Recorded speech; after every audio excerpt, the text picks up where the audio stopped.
Mais uma edição especial. Hoje estamos no último dia do Qualifica Maranhão e estamos aqui com ele, Pablo Borgeia, que é promotor, e a gente queria que ele comentasse um pouco esse evento, a contribuição desse evento para os membros que estão aqui, né, toda a sociedade em geral, como que é a perspectiva que se tem deste evento. Olha, Denilson, eu acho muito importante eventos dessa natureza, porque você tem uma situação que é necessária que seja esclarecida. A população precisa ser esclarecida, os partidos precisam ser esclarecidos, os candidatos precisam ser esclarecidos a respeito de uma série de contingências, de circunstâncias que envolvem as eleições. Então não é só a leitura da lei que dá segurança a todos do que pode e do que não pode fazer. Muitas das vezes você precisa saber como, não é basta saber aonde você tem que chegar, você tem que saber como chegar até lá. Tá? Então, eventos dessa natureza são importantes por isso, porque vem a equipe do Tribunal Regional Eleitoral, que tem vasta experiência na realização de eleições, vem juízes eleitorais, membros do tribunal, vem Ministério Público Eleitoral, tá? Que temos costume na aplicação da lei eleitoral, então temos condições de contribuir para o esclarecimento, para que essas dúvidas sejam dirimidas e que nós possamos, com isso, ter uma campanha mais, vamos dizer assim, equilibrada. Bom dia, doutor. Pablo Borgeia, né, promotor eleitoral. A gente gostaria de saber qual a função de um promotor eleitoral no processo da política. Olha, o Ministério Público Eleitoral, ele nas zonas eleitorais, ele é representado pelos promotores de justiça que atuam com a função eleitoral também. Então, o que nós temos aí? Nós temos uma instituição, que é o Ministério Público Eleitoral, e aí agora já falamos sobre os promotores propriamente dito. Os promotores eleitorais, eles são os fiscais por excelência de todo o processo eleitoral. Tá? E qual é a nossa missão? A nossa missão é lutar para que a aplicação da lei eleitoral ela se dê corretamente por todos, não apenas por partidos e candidatos, mas por todos, inclusive a atuação do próprio Ministério Público Eleitoral. Tá? Então, recebemos informações, denúncias de prática de ilícitos eleitorais, como, por exemplo, uma propaganda eleitoral irregular, como compra de voto, abuso de poder de qualquer natureza. Nós vamos fazer o quê? Investigar. Se os elementos não forem bons, se aquela informação que recebemos ela não se sustentar ao final dessa investigação, ela não se comprovar verdadeira, nós vamos arquivar a investigação.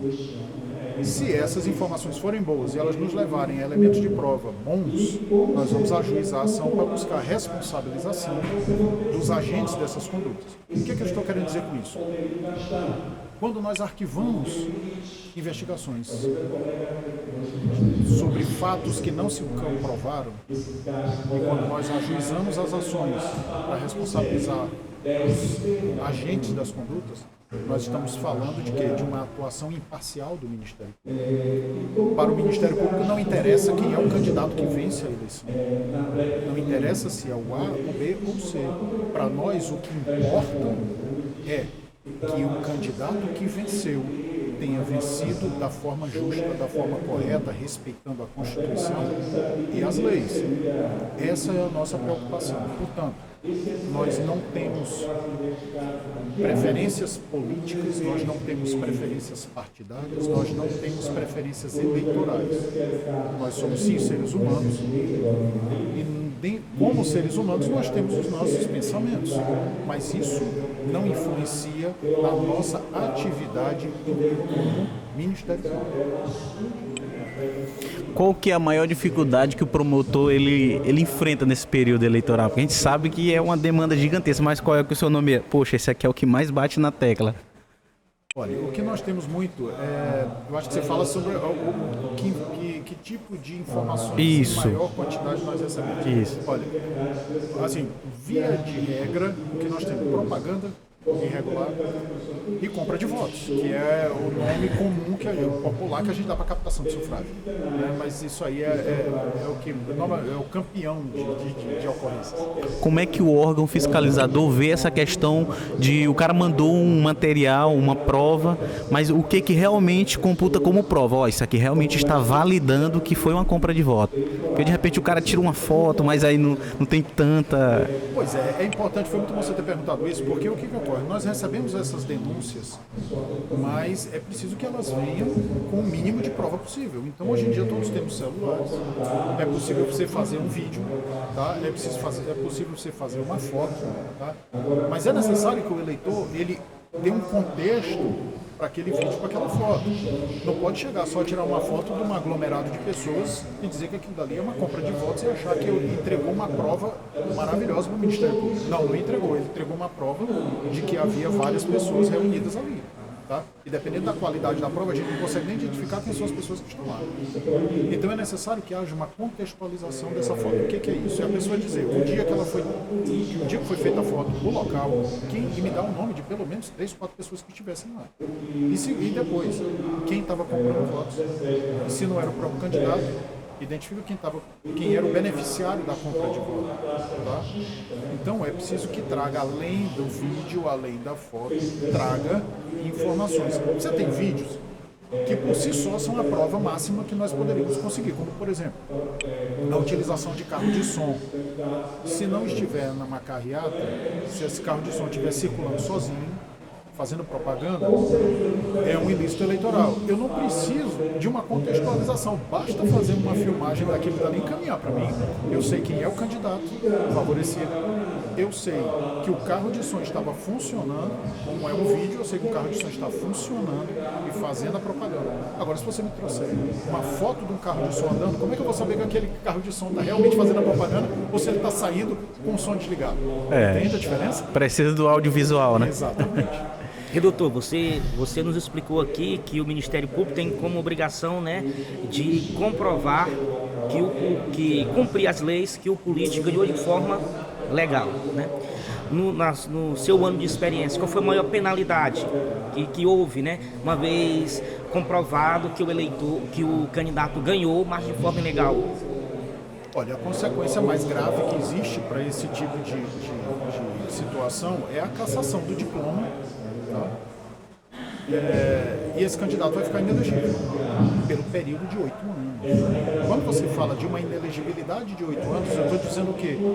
Que ao longo de 2 próximas eleições, 3, 4 próximas eleições, se esse candidato é aquela pessoa que ele é candidato na eleição municipal e na eleição geral ele também é candidato a deputado, por exemplo. Então eu estou falando de uma pessoa que vai estar afastada, impedida de participar de eleições por um período de tempo bastante grande. Para quem vive a vida política, você ficar afastado durante 8 anos, você ficar 8 anos sem poder se candidatar, é uma pena bastante grave. Doutor, uma coisa que também eu estava até comentando com o Cleitinho anteriormente, que é uma situação que acontece muito no interior do Maranhão, é aquele cidadão que está inelegível, mas ele tem alguém que, digamos, que é um laranja, né, que vai ser o candidato. Como é que o sistema, como é que o órgão fiscalizador, ele vê essa situação e qual que é a normalidade de lei? Dizer, olha, meu amigo, não é o cara que é o candidato, mesmo que ele seja um apoiador, mas não é ele. Como é que o órgão fiscalizador vê essa situação e norteia? Olha, tem essa situação aqui. Olha, aí é uma questão de informação ao eleitor, porque veja bem, vamos imaginar a seguinte situação: você tem um líder político que teve o seu mandato cassado, portanto ele está inelegível durante 8 anos. Na eleição seguinte ele não pode participar, não pode disputar, então ele traz alguém de sua própria confiança, a confiança dele, e coloca como candidato. Mas essa pessoa da confiança dele, ela está toda correta com a justiça eleitoral. Então ela satisfaz todas as condições de elegibilidade, ela não está inelegível, portanto, ela está apta a participar da eleição e a disputar. Nós não podemos evitar que essa pessoa dispute, porque ela supre todos os requisitos que a lei e a Constituição impõem. Vai do eleitor, portanto, ter a informação, e essa informação ela pode ser passada não só pelo Ministério Público Eleitoral, não só pelo juiz eleitoral, tá? Mas ela também pode e deve ser divulgada, disseminada essa informação pelos outros candidatos, pelos outros partidos, tá? E pela imprensa em geral. Porque a partir desse momento, a partir do momento em que você dá ao eleitor o máximo de informações boas possíveis, eu não estou falando de informações falsas, tá, ou tendenciosas, estou falando de informações boas. Quando você passa informações boas para o eleitor, melhores condições ele tem de se decidir. Tá? Então, nesse contexto é que todos os atores do processo eleitoral devem contribuir para isso, para que o eleitor tenha condições. Que é um exemplo, propaganda antecipada. A propaganda ela só é possível a partir do dia 16 de agosto. Mas a lei permite que o candidato, pré-candidato, ele antes do dia 16 de agosto, ele possa dizer para o eleitor que ele é candidato, que ele vai disputar a eleição, qual é o cargo, então ele pode dizer, eu sou pré-candidato a prefeito. E como pré-candidato a prefeito, eu digo para você, eleitor, o seguinte, na área de educação... Mas aí, no caso, ele não pode, só sem interromper, ele não pode mostrar a questão do número, né? Não. Ele só pode dizer que é pré-candidato. Ele pode dizer que é pré-candidato, ele pode dizer para o eleitor que ele apresentar para o eleitor o seu plano de governo, caso eleito seja. Tá? Então ele pode dizer que ele vai reformar as escolas dos povoados, ele vai abrir um posto de saúde em determinados povoados que não tem, tá certo? Então isso aí ele pode fazer, e isso é positivo por quê? Porque o eleitor precisa saber quais são as propostas de cada candidato. Daí porque a lei foi alterada para permitir esse tipo de comportamento. O que eu estou querendo dizer com isso? Quanto mais informações o eleitor tiver, melhor. E nesse caso que você colocou no início, se eu sei que o candidato A, ele não é candidato de si mesmo, mas ele é apenas uma marionete do outro que está inelegível, nesse cidadão eu não vou votar. Muito bem. É como, né, doutor? Já é a gente conversando ontem, né? Que o eleitor tem que ter, né? Tem que ter esse entendimento de procurar saber quem é, né? Quem é o político, para justamente, né? De qual família, qual função exerce. Doutor, agora uma curiosidade que temos assim. Como o senhor falou, você é promotor, né? Mas vota, né? Vota como qualquer outra pessoa normal. E quando o senhor... Como é que as pessoas verem o senhor decidir apoiar um candidato? Porque você é promotor, né? As pessoas podem olhar... Bom, aí nós temos a seguinte situação. Primeiro, ninguém sabe em quem eu vou votar. Segundo, eu não visto camisa, eu não uso bottom, nada. Por quê? Porque a minha atuação, ela é imparcial. Tá? E outra coisa, o promotor ele pode ou não votar no município em que ele trabalha. Não há problema nenhum nisso. Tá? Não há falta nenhuma nisso. Agora, é necessário, e aí eu asseguro a vocês que os promotores do Maranhão têm sim essa diferença bem clara em suas mentes. Todos eles atuam com imparcialidade e com correção. Tá? Então o promotor, ele pode prestar atenção, o promotor ele não vai fazer propaganda de ninguém. Quando você olhar um promotor fazendo uma propaganda de alguém, ele não está na função eleitoral. E normalmente é de um candidato de outro município, de outro estado. Então, por exemplo, o promotor que vota em São Luís é irrelevante. Se ele trabalha em Balsas, por exemplo, é irrelevante. E quem esse promotor vai votar para o prefeito em São Luís? Certo? Então, tenham segurança. É importante que o eleitor, os partidos e todos os candidatos tenham essa tranquilidade, tenham essa segurança, Cleiton, que o Ministério Público atua com isenção e imparcialidade. E é absolutamente correto naquilo que faz. Portanto, se nós investigamos e ao final verificamos que a própria investigação que nós fazemos não é boa, nós mesmos arquivamos. Né? A prova maior é essa. E Pablo, outra situação bem interessante é a questão que muitas das vezes existe problemas políticos, né, daquele político que vai concorrer, porém ele utiliza de artifícios judiciais, né, as famosas liminares, para poder se lançar candidato. Como é que é a situação do promotor, que o promotor sabe que o cara está ali tramitando, mas ele ainda não foi afastado, e em virtude disso ele assume é eleito e muitas das vezes ele não consegue assumir o cargo. Seria um prejuízo para o eleitor? Como é que você, enquanto promotor, vê isso? Ou se é uma questão da configuração, da conjectura que permite essas situações inusitadas, e você, como promotor, como que você vê isso? Olha, vamos dizer assim, a questão das liminares e etc e tal são acontecimentos normais da disputa eleitoral. Tá? Então, um candidato que, por exemplo, está numa situação, ele é inelegível, porque ele foi condenado pelo cometimento de um crime qualquer, um crime de homicídio, por exemplo. E aí ele vai na justiça comum e pede para que essa condenação seja suspensa, e aí ele faz a alegação que ele achar conveniente. Como no nosso país a gente tem sempre uma presunção de que a pessoa é inocente, embora nesse caso nós já tenhamos uma condenação confirmada por um órgão colegiado, ou uma condenação definitiva, mas nós ainda temos instrumentos para reverter uma situação como essa. E na dúvida, eles concedem a liminar e o candidato, portanto, com essa liminar ele pode concorrer. Ele concorrendo não significa dizer que o promotor eleitoral vai ficar agora, ele conseguiu o registro de candidatura, ele pode concorrer, então agora eu vou ficar quieto. Não é assim que fazemos. Nós acionamos o Procurador-Geral de Justiça, ele recorre dessa decisão que concedeu essa liminar e, na maioria das vezes, essa liminar é cassada. Portanto, volta ao estado anterior de inelegível daquele candidato. E se ele já tiver vencido, ele vai ter que sair. Tá?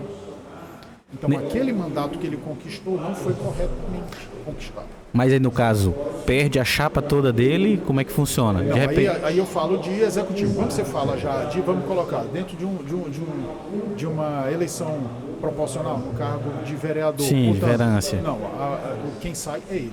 E o que está suplente assume dentro, certo. O que nós temos o comprometimento da chapa e, portanto, caça-se toda a chapa, é no caso de fraude à cota de gênero. Sim. Tá? Fraude à cota de gênero, porque aí a gente já está falando de um outro contexto, a gente está falando de uma fraude que beneficiou todos aqueles que foram eleitos. No executivo, como que funcionaria? Seria penalizada a chapa, o vice também seria, ou não? Não, aí nós temos a seguinte situação, nós temos que verificar em que contexto que isso aconteceu. Sim. Se vai, é o que a gente chama, contaminar toda a chapa, ou se é uma situação personalíssima do cabeça da chapa, como se diz. Tá? Então, e aí restabelecida a situação de inelegibilidade, nós temos o quê? O Poder Judiciário comunica à Câmara de Vereadores para que sejam tomadas as devidas cautelas, porque a ação da Justiça Eleitoral ela vai até a divulgação dos resultados. A partir disso, é uma outra história com outros desdobramentos. E aqui nós estamos finalizando aqui um papo com o doutor, promotor eleitoral Pablo Mogé. Queremos agradecer a presença dele e dizer que nós estamos muito felizes pela informação que foi passada para a gente, e que todos possam ficar atentos à informação e que Deus possa abençoar. Só agradecer. Este foi Pablo Mogé, promotor de justiça, no podcast do Povão. Eu que agradeço a você.